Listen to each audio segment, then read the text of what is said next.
Hey everybody, it's Cy. This is a first of what I hope to be a recurring type of bonus episode that I have behind the paywall. This one's free for everybody. If you want to hear more of these, go to deepsy.net, become a paid subscriber, get all my posts and podcasts a month early, and hear these and other bonus episodes that I do on a bi-weekly basis when I'm not publishing the free stuff. Thank you so much for your support, and please enjoy. I'm Cy Hoekstra. It's Glass Eyewitness News. Here are today's top disability news stories from around the country. The police in Chicago are seeking information on the Power Chair Bandit, who has been vandalizing vehicles around the city that are parked in bus stops.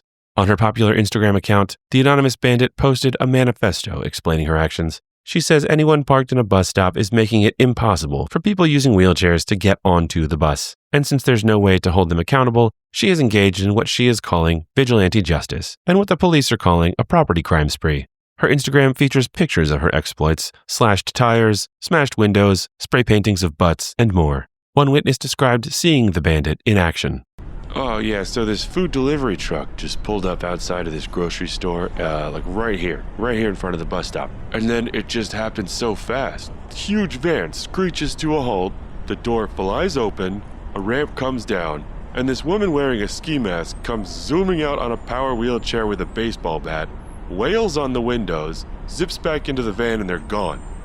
And hey, listen, don't tell anyone my name. I like my car. One truck driver is a repeat victim of the bandit. She's hit my truck like 5 times, and it's been a lot harder to get business with those painted on the side. I don't know if I could say what she put there on the radio. He can't. Deborah Jones, a blind woman, says she is extremely grateful for unsolicited help she received from a stranger who grabbed her without asking to help her cross the street. Jones says she feels such deep gratitude because she had never been outside before and did not know how to get anywhere or really do much of anything. We called her to find out more. Well, I was walking around my house, like I've been doing every day without exception since the day I was born, and I found this door I've never found before. It was bigger and heavier than the other doors. As she stepped outside for the first time ever, she was confused. At first I thought, hang on, is my house way bigger than I thought it was? But now I know that's called sky. She grabbed her white cane and started to explore. I was walking through the sky room, and I got to this part where I heard all these, big rumbly zooms. And then this person just kind of grabbed my arm and said, I'll help you across the street. And I was like, across the what? The sighted man was Dan Gilbert. We spoke to him as well. Holy cow, she had never been outside before? I just grabbed her because, how they look with the cane. It's pathetic.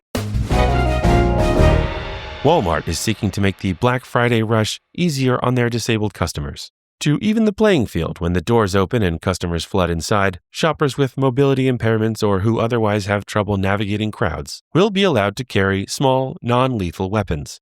A Walmart spokesperson cautioned, quote, no blades, no large firearms, no lethal rounds in small firearms, nothing like that, just handheld and not usually capable of killing anyone. We reached out and asked if Walmart is worried about the liability of this policy. The spokesperson replied, quote, look, we're fighting discrimination. People have been getting hurt at our stores for years in a desperate attempt to purchase anything at an affordable price. Walmart believes disabled Americans should have the same opportunity as everyone else to enrich our shareholders by beating the hell out of each other. In entertainment news, Hollywood often portrays blind men as extremely attractive. Think the movie Ray or the TV show Daredevil, where the main characters win the hearts of multiple gorgeous women with their delightfully unexpected confidence and charisma. Well, a new survey finds that an overwhelming majority of blind men believe that this is stereotyping, that it makes it harder for sighted people to perceive them as individuals, and that it should definitely keep going. In fact, there should be a lot more of it. We spoke with one of the researchers. One of the participants in our survey actually said something fascinating. He said he actually does the thing that Ray Charles did in the movie, where he grabs girls by their wrists and says he can tell from that if they're beautiful. He said, and I'm quoting here, it's complete nonsense, but sighted women think I'm all mysterious and charming and stuff. Corporations all around the country are hiring Human Abilities, a nonprofit offering to teach courses in basic human decency to professionals who work with disabled people. To learn more, we have here in the studio one of their humanity coaches, Steve Withering. Hi, Steve. Well, hi there. Steve, tell us what you do. Well, I train social workers, doctors, home health aides, all kinds of people who work with disabled people. And what are you teaching them?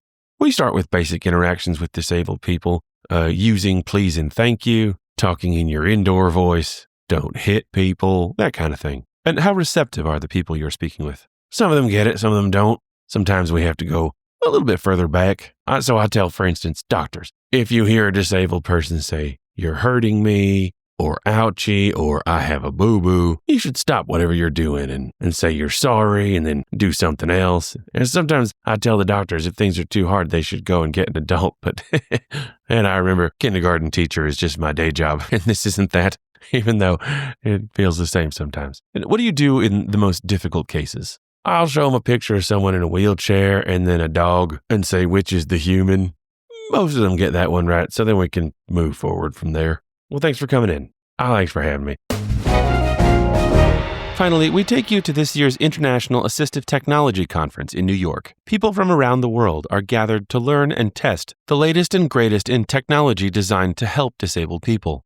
This year, the conference features a new side conference designed to combat a specific problem. All the engineers who show up with assistive technology designs they created without ever once consulting disabled people. These engineers believe they are at the real conference, but the conference organizers have shunted them into a separate building. Skip Chipley has more. I'm here at the International Assistive Technology Annex Conference, speaking with Sebastian Kreutz from the German company Rhinotech. Sebastian, tell us what technology you're showing off this week.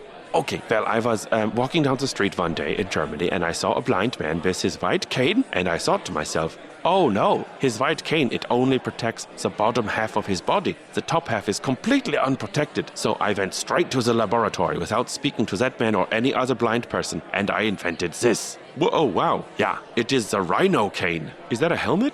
Yeah, you put the helmet on your head and then out of the front of your forehead sticks out a 4-foot-long white cane at an angle where it goes down to where your hand starts the other white cane. And then, much like how you wave the cane back and forth with your hand, you can also wave this cane back and forth by shaking your head, and then your whole front of your body is protected. And it looks like you have another version? Yeah, there is a premium rhino cane. Look, so there is the cane here coming out of the forehead, and then also another cane coming out of the back of your head, and one out of the right, and one out of the left. And then there is this motorized mechanism that allows the cane to spin around your skull at all times, giving you 360 degrees of protection. Huh. And have you spoken with any blind users while you were at this conference? Yeah. Okay, and what are they saying? They are mostly laughing. I think it is because they are so happy with the product. Okay, well, I know a lot of the advantage of these conferences is learning from the real-world experiences of users who tried the product. So what have you learned? Oh, yeah, well, some of the blind people who were wearing the premium version of the helmet with the 4 canes, they were testing out the settings and laughing and laughing. They turned up the speed of the rotating canes much faster than we thought it could go, and they did take off into the sky like a helicopter. Oh, no. Yeah, at first it was very scary, but fortunately there is another exhibitor here who has a sort of rocket wheelchair. It is like for when you have stairs but no ramp or elevator. Your wheelchair has sort of the same technology as a jetpack. Yeah, no, I got it. So some of the paraplegic people were sort of able to intercept most of the airborne blind people. Most? Well, one of them is still somewhere over the Long Island Sound. What? Yeah, but don't worry. We know that we are going to catch up with him because we have actually done some innovating here at the conference. Very exciting stuff. They have outfitted one of the rocket wheelchairs with nitrous oxide like in the Fast and the Furious. Okay, I think I'm going to contact the authorities. No. We are almost ready. Look, they have gotten out the crash test dummies and they are going to test the modified rocket wheelchairs outside right now. Okay, I think I might call the Coast Guard. Yeah, that sounds like a good idea. Back to you, Sai. Thank you, Skip. That's it for this episode. Join us next time on Glass Eyewitness News.